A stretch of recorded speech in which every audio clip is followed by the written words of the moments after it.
Creative destruction. What's that about? What we're going to look at here is this notion of what is creative destruction. Creative destruction is very closely related to innovation, but it's also related to entrepreneurship.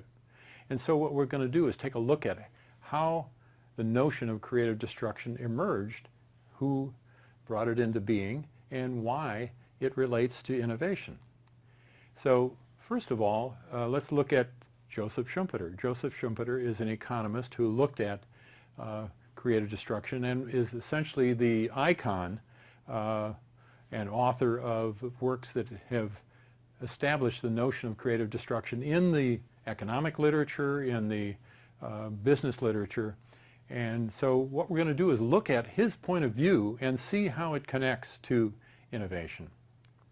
So first of all, Schumpeter was an economist. He was among the first to identify the connection and clarify the concepts of innovation and entrepreneurship. And what he looked at was the way in which innovations trigger destruction of old ideas, old technologies, and old equipment, and help make them obsolete. And why did this happen? Well, he was an economist. He looked at how that happened in the marketplace. And he noticed that entrepreneurs introduced new means of production, new products, and new forms of organizations as ways in which they made obsolete those other forms of production of organizations and other products. So when we say let's take a look at a definition of creative destruction here. Economically speaking, it's simple when something new kills something older.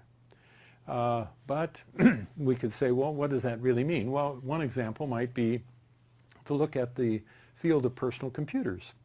The industry was essentially destroyed by Microsoft and Intel by the displacement of small computers, personal computers. There were always big computers, I can remember in my day, running a UNIVAC computer that was as big as the room I'm standing in here, which was huge, and it generated a lot of heat and did a lot of computations, but it turns out my smartphone now has as much computation power as that. And so there was a certain amount of creative destruction of large ways in which computing happened. And in the process of doing so, the creation of personal computers, the advent of many entrepreneurs came upon the scene and developed new businesses and based a lot of their business innovations on the personal computer. And so that was one of the most important innovations in this century. So let's look at what kinds of innovation activities that could trigger creative destruction. For Schumpeter, innovations can be seen as any of these following types of activities.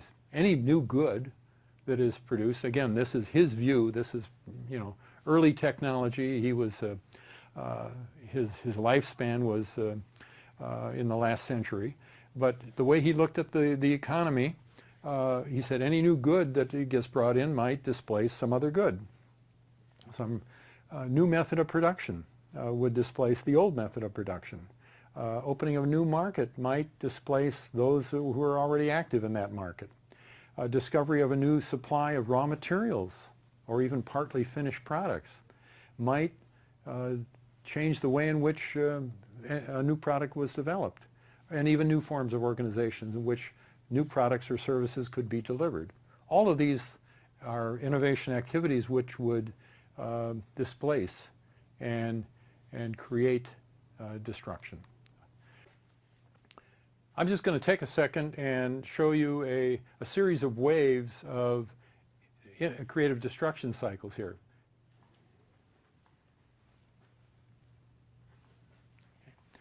What we have here is a series of, it's basically a timeline that goes from 1785 to 2020.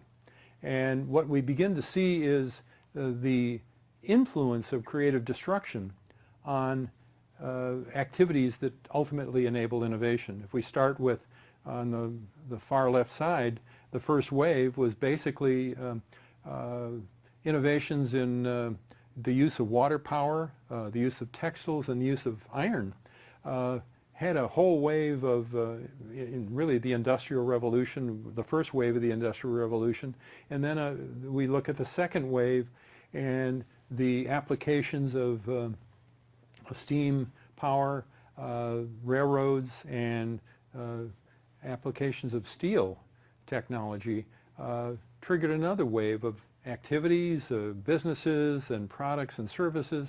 And then we have a third wave that was triggered again by things like forms of electricity, applications of chemicals, and the internal combustion engine, which was an innovation that really drove all kinds of activities. And then a fourth wave, we're getting more and more sophisticated as we go from left to right. The introduction of petrochemicals and electronics and aviation had another wave of growth and activity and innovative activity.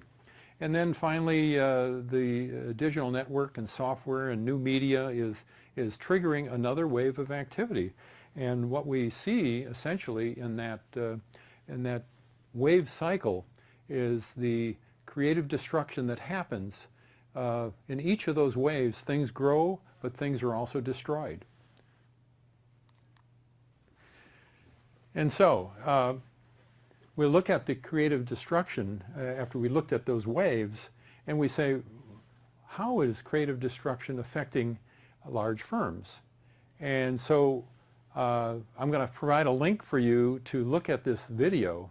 It's a walkthrough of the consequences of creative destruction in a couple of contemporary industry sectors. And so take a look at this video. You can do it separately. It's very short. It's about a 5-minute video, but it's very entertaining and very informative. And I think it will give you a feel for the connection between creative destruction and innovation. So, in summary, what we want to say is that creative destruction is actually the result of a new innovation. Innovations happen, and then the marketplace gets reorganized. That's what we call creative destruction. Something bad goes out and something new comes in. Something good comes back in. Something of added value comes back in. It destroys the old and obsolete segments of the marketplace, and it makes it possible for new entrepreneurial forms to emerge in the marketplace. And we could say that creative destruction occurs every day with advances in new technology and creative solutions that are opportunities for innovators.